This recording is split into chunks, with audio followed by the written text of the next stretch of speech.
Hi, I'm Peter Hammer, Senior Manager of Strategic Research at Turner Broadcasting System Asia Pacific, parent company of Cartoon Network. Here at Cartoon Network, understanding kids is part of our DNA, which is why we invest in a range of research programs to help us deliver the best content and experience for Aussie kids. Since 2003, Cartoon Network has surveyed children and their parents to find out about the technology they use, the way they consume media, and what they do in their spare time. Over the past decade, this research, called New Generations, has given us an accurate, nationally representative snapshot of Australian kids and their families and how they've changed over time. We've recently completed our 10th survey, talking to over 1,800 kids aged between 4 and 14 years and their parents to work out what makes them tick, and I'm going to take a few minutes with you now to go through some of the highlights of the latest survey. The theme of this year's research is Kids in Charge.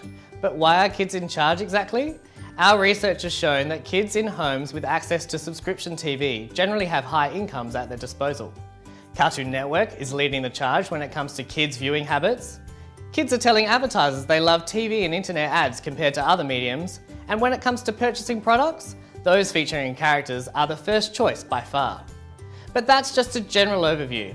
Here are some of the most interesting facts that we think have come out of the 2013 New Generations report from Cartoon Network. Screen time, defined as the time kids spend looking at screens of all types, takes up more than half of their spare time. Looking at media consumption, TV easily dominates the category, with internet use not far behind. When compared to past research, traditional media, in particular cinema and newspapers, have experienced the most significant dips in use. Kids aged between 4 and 14 use an average of 1.8 devices to access the internet, but desktop and laptop computers are still number one when it comes to the most used device in the house. Tablets like iPad and Android devices are now in half of all homes with kids aged between 4 and 14, and smartphones are in 85% of those homes.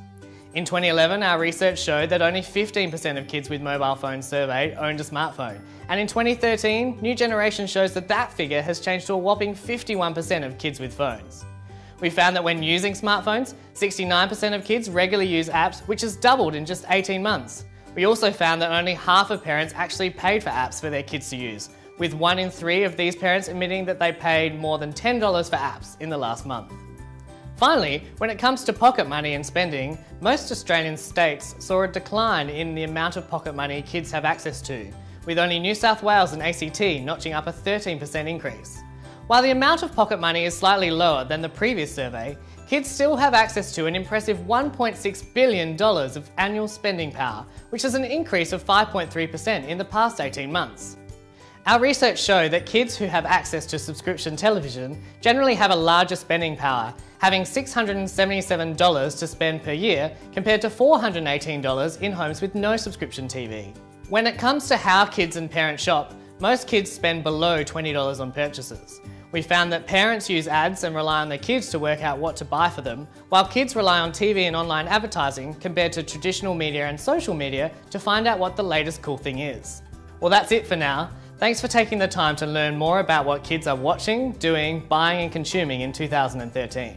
For any inquiries about Cartoon Network's New Generations research, please use the contact details on your screen. Thank you.